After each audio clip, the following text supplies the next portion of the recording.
Good morning, children. I am your social science teacher.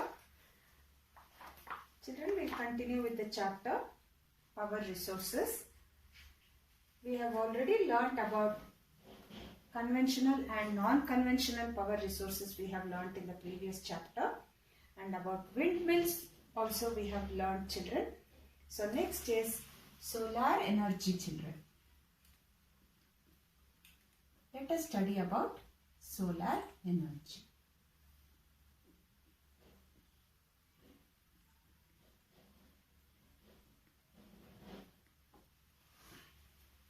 See, when I say solar energy, you may be thinking it is nothing but the sun's energy it is. Understand, children? See, always the sun's energy is limitless. It is limitless, children. It is widely available in the tropical region as they receive abundant sunshine. See, they are found in tropical region.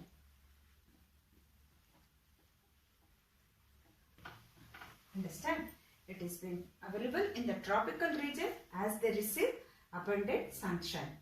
It can be trapped in solar cells. It can be trapped in solar cells. Understand? So solar cells are joined to form solar. They are, see, solar cells, they are joined to form solar panels, children. Okay. So, which in turn produce electricity. In turn,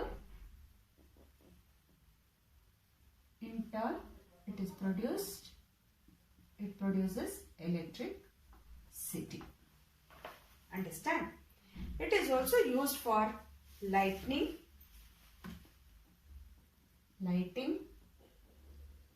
cooking,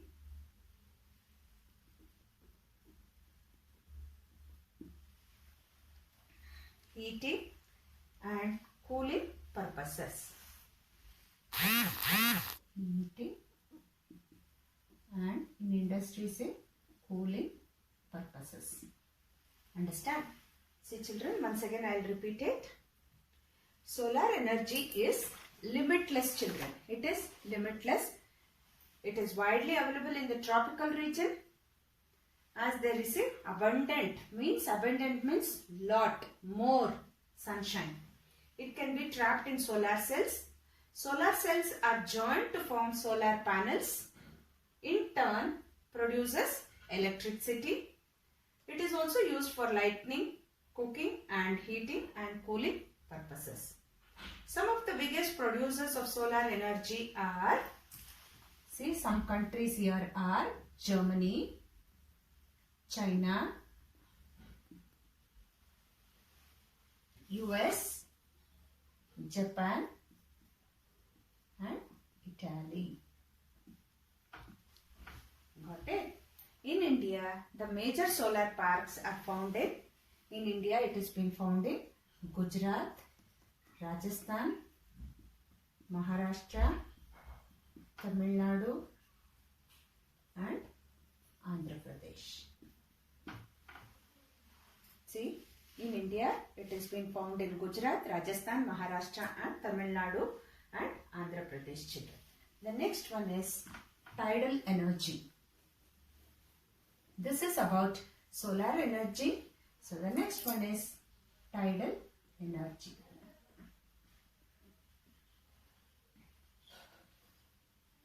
What is tidal energy? The energy of ocean tides can be trapped to produce electricity.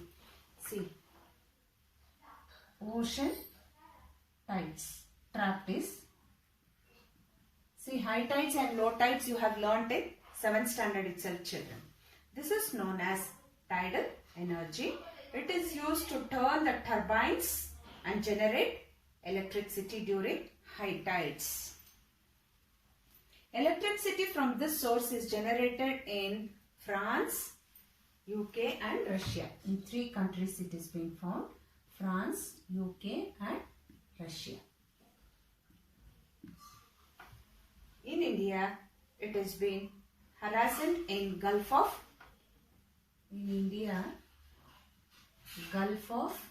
Kutch.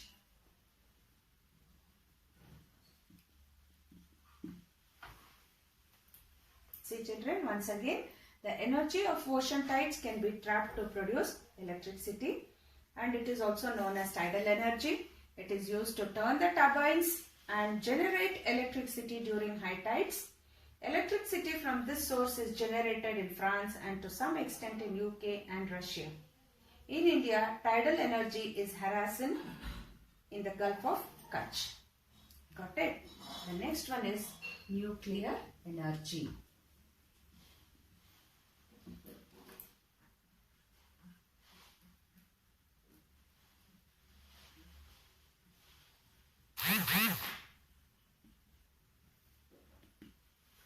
The energy that is stored in the nuclei of atoms of naturally occurring radioactivity elements like uranium and thorium.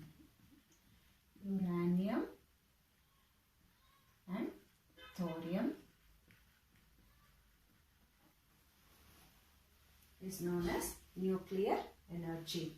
This energy is used to generate electricity. It is also used for generating electricity. The countries which generate nuclear power are Japan, Germany, Russia, Japan, Germany, Russia, France, Sweden, Canada, Australia and Spain. So these are the countries where major nuclear power has been generated. In India, see children, in India it is in Tharapur, Kalpakkam,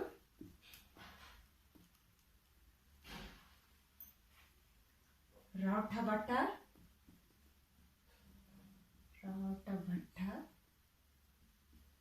this is in North India only, Narora,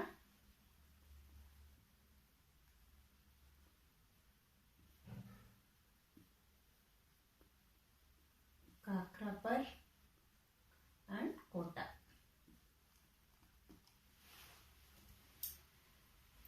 See children, the countries which generate nuclear energy are Japan, Germany, Russia, France, Sweden, Canada, Australia and Spain. In India, it is in Tarapur, Kalpakkam, Rauthabhatta, Narora, Kakrapur and Kota children. So this is about nuclear energy. Next is geothermal energy.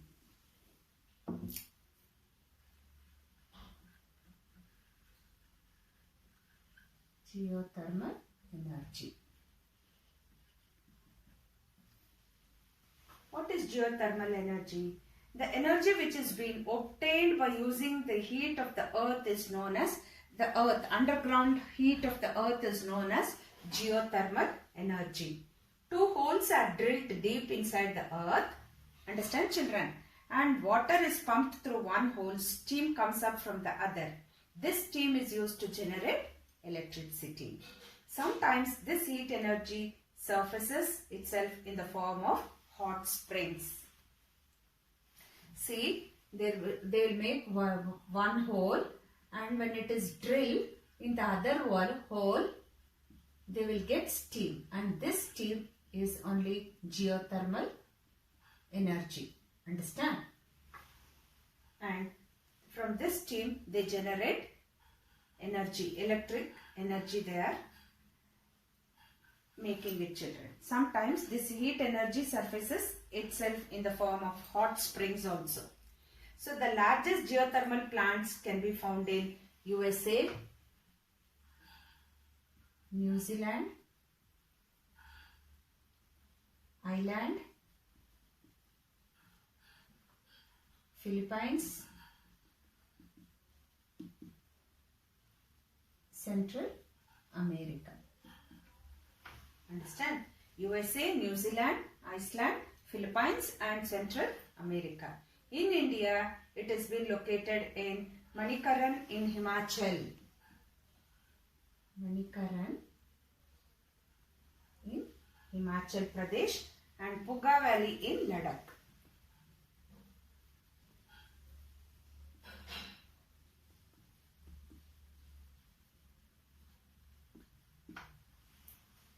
So, this is about geothermal energy, children. The last one is biogas. You all know what is biogas.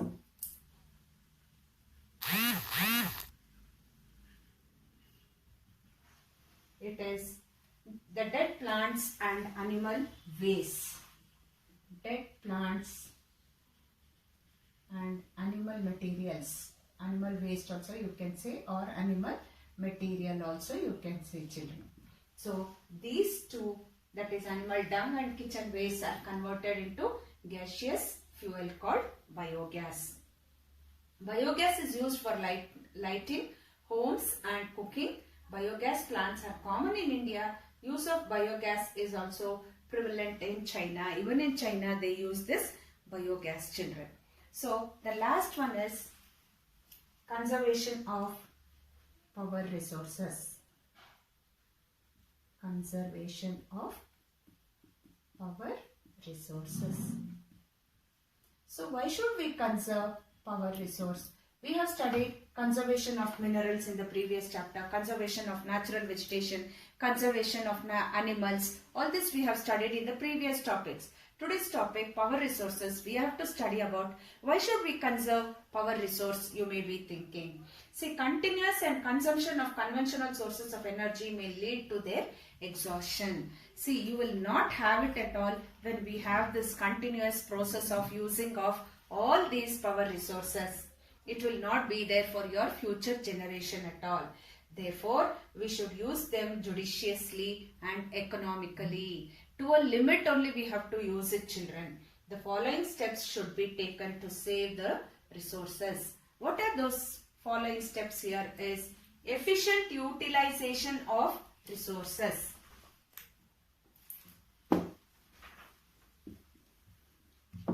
See, the first one is efficient utilization of resources. Okay. The second one is minimizing the fossil fuel.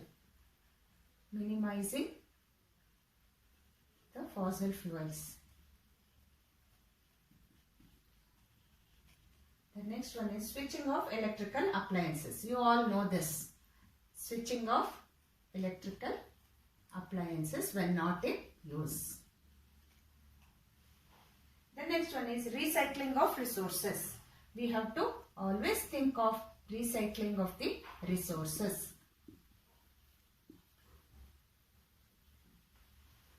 Improving the techniques of extraction and purification. Extraction and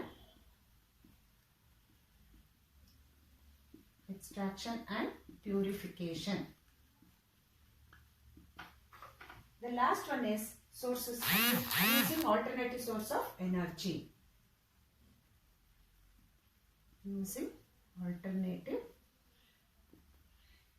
source of energy. We should always think of this also. Okay.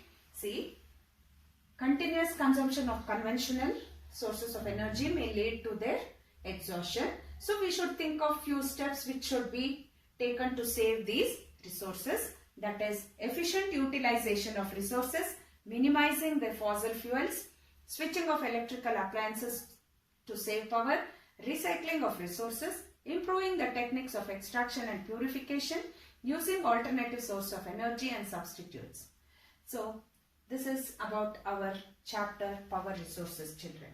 So India is said to be one of the 7th largest consumers of energy, but even today India is dependent on other nations to meet its energy demands, children. So I hope you all would have understood about this. The first country in the world to produce hydroelectricity is Norway, children. So I hope you would have understood the chapter. Thank you all, children. I'll continue my new lesson in the next class.